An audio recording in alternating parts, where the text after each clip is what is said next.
Allô, allô? Si tu savais à quel point la réaction systématique à toutes les fois que je parle à une nouvelle personne de mon travail, c'est Ah, moi, je serais pas capable de me faire traiter, j'ai bien trop peur des aiguilles. C'est certain qu'il y a une construction sociale autour de l'aiguille, dont je reviendrai dans une prochaine vidéo, mais qui fait en sorte que dans notre imaginaire, on associe assez rapidement aiguille à agression. Si tu es curieuse de découvrir l'acupuncture, qui est une médecine alternative très puissante, mais que tes craintes prennent toujours le dessus, c'est cette astuce simple afin de découvrir l'aiguille comme outil thérapeutique devrait être très utile. Je m'appelle Audrey et comme tu as dû le deviner, je suis acupuncteur dans la vie. Mais paradoxalement, je suis également une très grande phobique des aiguilles. C'est au courant de mes différentes expériences dans des cliniques avec différents thérapeutes que j'ai grappillé ici et là des petites astuces, des petits trucs que j'ai décidé de mettre en pratique dans mon bureau afin de faciliter justement l'apprivoisement de cette médecine qui peut paraître mystérieuse ou apeurante aux premiers abords, notamment pour des gens qui auraient peur de l'instrument principal qu'on utilise, c'est-à-dire l'aiguille.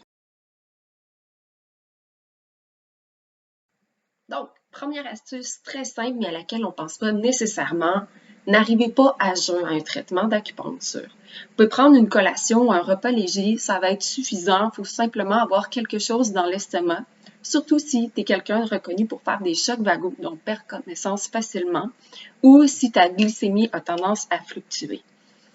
Deuxième astuce, dès ton entrée dans mon bureau, n'hésite pas à partager tes craintes. Je prends toujours un moment, que ce soit la première fois que tu fasses de l'acupuncture ou que tu sois quelqu'un qui a déjà essayé, pour entendre justement tes appréhensions, tes craintes, répondre à tes questionnements, pour qu'on puisse établir des limites ensemble de ce dans quoi tu es confortable et ce qui sort de ta zone de confort au fur et à mesure des traitements.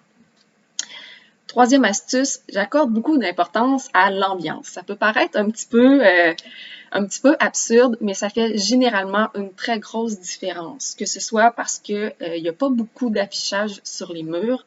Mon bureau est tout blanc pour limiter au maximum les stimuli, les stresseurs. On peut ajuster le chauffage, l'éclairage également dans la pièce pour faire en sorte que vraiment tu sois le plus confortable possible. Il y a également la possibilité d'avoir ou non de la musique. Donc, si tu préfères le silence, n'hésite pas à me le demander. Donc, quatrième astuce, je prends un soin particulier à installer les gens sur ma table de traitement. Pourquoi? C'est super simple. Plus tu es détendu, moins tes muscles sont contractés et plus ça va être facile justement de faire entrer l'aiguille dans la peau et dans la musculature. Donc, ma table est chauffante pour les personnes qui peuvent être frileuses ou que la chaleur aide à détendre. On va aussi utiliser différents oreillers ou coussins pour faire en sorte que tu sois toujours dans une position le plus neutre et le plus détendue possible. Cinquième astuce. Je m'arrange pour qu'on crée un espace de partage libre tout au long de la rencontre. C'est pas parce que les aiguilles sont posées que le traitement est terminé en soi. Je reste toujours dans la salle pour faire en sorte que s'il y a des inconforts qui s'installent au fur et à mesure de la rencontre, que ce soit à l'insertion d'une aiguille ou à l'utilisation de quelconque instrument, qu'il y ait toujours cette possibilité-là de pouvoir formuler ton ressenti, puis qu'on trouve un langage commun aussi pour communiquer par rapport à ça.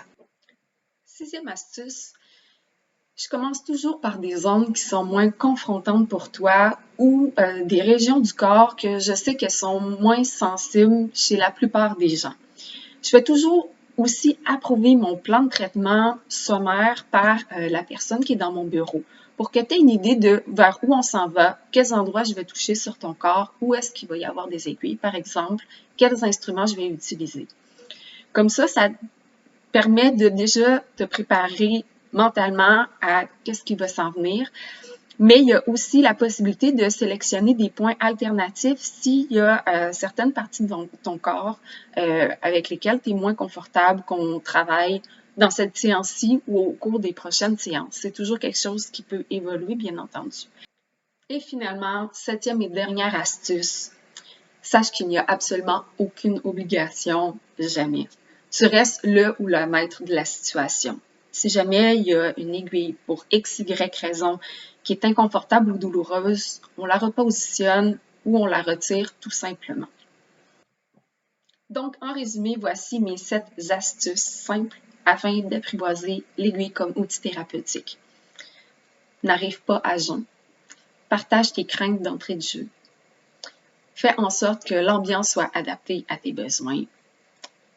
Sois le plus confortable possible sur la table, puis n'hésite pas à parler à ton thérapeute ou ta thérapeute si jamais il y a des inconforts. Fais en sorte que tu puisses partager librement tes ressentis, tes impressions, tes craintes, peu importe le moment, avant, pendant ou après le traitement. Sache que c'est toi le ou la maître de la situation et qu'il n'y a aucune obligation. Et finalement, on va y aller étape par étape en commençant par les endroits qui sont les moins sensibles ou les moins confrontants pour toi. Si jamais tu as trouvé que cette vidéo-ci était pertinente, intéressante, n'hésite pas à cliquer sur j'aime ou la partager à des gens de ton entourage qui pourraient être curieuse d'essayer l'acupuncture, mais qui ont encore une petite frousse de l'aiguille. Et si tu décides d'aller un peu plus loin dans ta connaissance des bénéfices, des bienfaits que peut apporter l'acupuncture, n'hésite pas à télécharger mon guide qui se trouve dans le lien sous la vidéo. À la prochaine!